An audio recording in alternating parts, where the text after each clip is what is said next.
Israel এবং ইরানের যে যুদ্ধ, সেই কারণে আমাদের তেলের মূল্য এবং তেলের প্রাপ্যতা দুটোই কিন্তু অনিশ্চিতের দিকে। ব্রাহ্মণবাড়িয়া ২ আসন হতে নির্বাচিত মাননীয় সদস্য রুমিন ফারহানা, আপনি আপনার তারকা চিহ্নিত প্রশ্ন 580 উত্থাপন করুন। ধন্যবাদ। মাননীয় স্পিকার, আপনাকে ধন্যবাদ। মাননীয় স্পিকার, আমি আমার তারকা চিহ্নিত প্রশ্ন 580 সংসদে উত্থাপন করছি। বাণিজ্য মন্ত্রী মহোদয়, অনুগ্রহ করিয়া বলিবেন কি দেশের আমদানি রপ্তানি বৃদ্ধির লক্ষ্যে মন্ত্রণালয় বিশেষ কোনো পদক্ষেপ গ্রহণ করিয়াছে কিনা, করিলে তাহা কি? ধন্যবাদ মাননীয় স্পিকার। মাননীয় সদস্য, আপনাকে ধন্যবাদ। তারকা চিহ্নিত প্রশ্ন 580 মহান সংসদে উত্থাপিত হলো। মাননীয় বাণিজ্য মন্ত্রী জনাব খন্দকার আব্দুল মুক্তাদির। মাননীয় স্পিকার, আপনাকে এবং আপনার মাধ্যমে প্রশ্নকর্তা সদস্যকে ধন্যবাদ। বাংলাদেশের রপ্তানি বাজার সম্প্রসারণ ও বিনিয়োগ আকর্ষণ করার জন্য সরকার প্রাচ্য, দূরপ্রাচ্য, ইউরোপ, আফ্রিকা ও মধ্যপ্রাচ্যের গুরুত্বপূর্ণ রাষ্ট্র, অর্থনৈতিক জোট ও অঞ্চলের সাথে দ্বিপাক্ষিক, বহুপাক্ষিক পর্যায়ে কৌশলগত ফ্রি ট্রেড গঠনে FTA এগ্রিমেন্ট করার জন্য অগ্রাধিকার দিয়েছে। জাতীয় স্বার্থ সুরক্ষা নিশ্চিত করে কৃষি, শিল্প ও সেবা খাতের প্রতিযোগিতামূলক সক্ষমতা বিবেচনায় নিয়ে পর্যায়ক্রমে শুল্ক হ্রাস, অশুল্ক বাধা কমানো, বাজার প্রবেশাধিকার বৃদ্ধি এবং প্রযুক্তি ও বিনিয়োগ সহযোগিতা জোরদার করা হবে, যাতে রপ্তানির বৈচিত্র্য বাড়ে, কর্মসংস্থান সৃষ্টি হয় এবং অর্থনীতি দীর্ঘমেয়াদে। মাননীয় মন্ত্রী, এটা অনেক বড় 3 পৃষ্ঠার পঠিত বলে গণ্য হলো। আপনাকে অসংখ্য ধন্যবাদ মাননীয়। ধন্যবাদ। মাননীয় সদস্য, আপনি একটি সম্পূরক প্রশ্ন করতে পারেন। Thank you. মাননীয় স্পিকার, আপনাকে ধন্যবাদ। মাননীয় স্পিকার, আমাদের ইসরায়েল এবং ইরানের যে যুদ্ধ, সেই কারণে আমাদের তেলের মূল্য এবং তেলের প্রাপ্যতা দুটোই কিন্তু অনিশ্চিতের দিকে।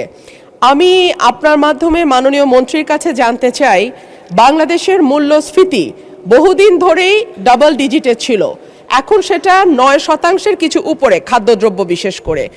এই মূল্যস্ফীতি নিয়ন্ত্রণে আমাদের মাননীয় মন্ত্রী কোনো পদক্ষেপ নেবেন কিনা এবং নিলে সেটি কি? ধন্যবাদ মাননীয় স্পিকার। ধন্যবাদ মাননীয় সদস্য। মাননীয় মন্ত্রী। ধন্যবাদ মাননীয় স্পিকার, এবং আপনার মাধ্যমে প্রশ্নকর্তা সদস্যকে ধন্যবাদ। প্রথম কথা হলো, আমাদের জ্বালানি মন্ত্রী আগ্রহ নিয়ে তাকিয়ে আছেন আমার দিকে। প্রথম কথা হলো, মূল্যস্ফীতিটা সেইভাবে বৃদ্ধি পাবে না কেন, এটা একটু বোঝা দরকার।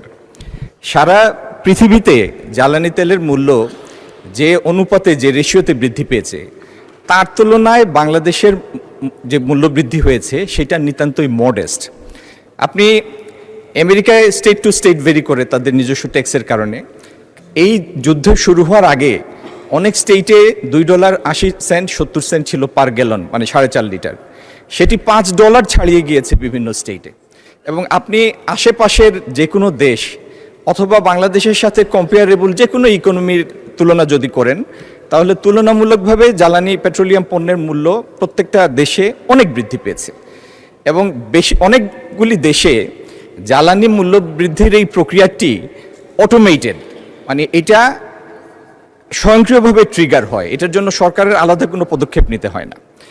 আমাদের এইখানে যে বৃদ্ধিটা হয়েছে ডিজেলের ক্ষেত্রে, 100 টাকার ডিজেলকে আমরা 115 টাকায় নিয়েছি, 15%। আমি শুধু বোঝার জন্য বলছি মাননীয় স্পিকার, একটা শিল্প কারখানায় তাদের যে কস্ট থাকে, কস্ট অফ প্রোডাকশন, তার মধ্যে 7 থেকে 8% থাকে ম্যানুফ্যাকচারিং সেক্টর ভেদে, 7 থেকে 8% থাকে জ্বালানির মূল্য। তো সেই 7 থেকে 8%কে যদি আমরা 100% ধরি, তার 15% ডিজেলের মূল্য বৃদ্ধি পেয়েছে। আচ্ছা, সেইভাবে যদি আপনি পরিবহনের ক্ষেত্রে চিন্তা করেন, 200 কিলোমিটার একটা বাস রান করার জন্য তার কম বেশি 25-30 লিটারের মতো ডিজেল লাগে। এই 30 লিটার ডিজেলের ক্ষেত্রে 450 টাকার মূল্য বৃদ্ধি হয়েছে। এই 30 লিটার যদি আমি ট্রাকের পণ্য পরিবহনের জন্য হিসাব করি, এই 30 লিটার মূল্যের অভিকারটা পড়বে 10,000 কেজি পণ্যের উপরে। তার মানে এমনি শুনলে যেটা মনে হয় যে জ্বালানির মূল্য বৃদ্ধি পেয়েছে, কিন্তু আমরা যদি পরিবাহিত পণ্যের ইউনিটের ভিত্তিতে হিসাব করি, তাহলে সেই বৃদ্ধিটা ওরকম মূল্যস্ফীতির জন্য ওইরকম মানে মূল্যস্ফীতির ঘটানোর মতো উদ্দীপক কিছু না, ওরকম কোনো এলিমেন্ট না। আর একটা জিনিস তো ঠিক, আপনি অর্থনীতিকে এমন একটা জায়গায় নিয়ে যেতে পারবেন না যেই জায়গায় ফান্ডামেন্টাল ব্যালেন্সটা ইমব্যালেন্সে পৌঁছে যায়। সেজন্য পৃথিবীর সব দেশ যে নীতিটা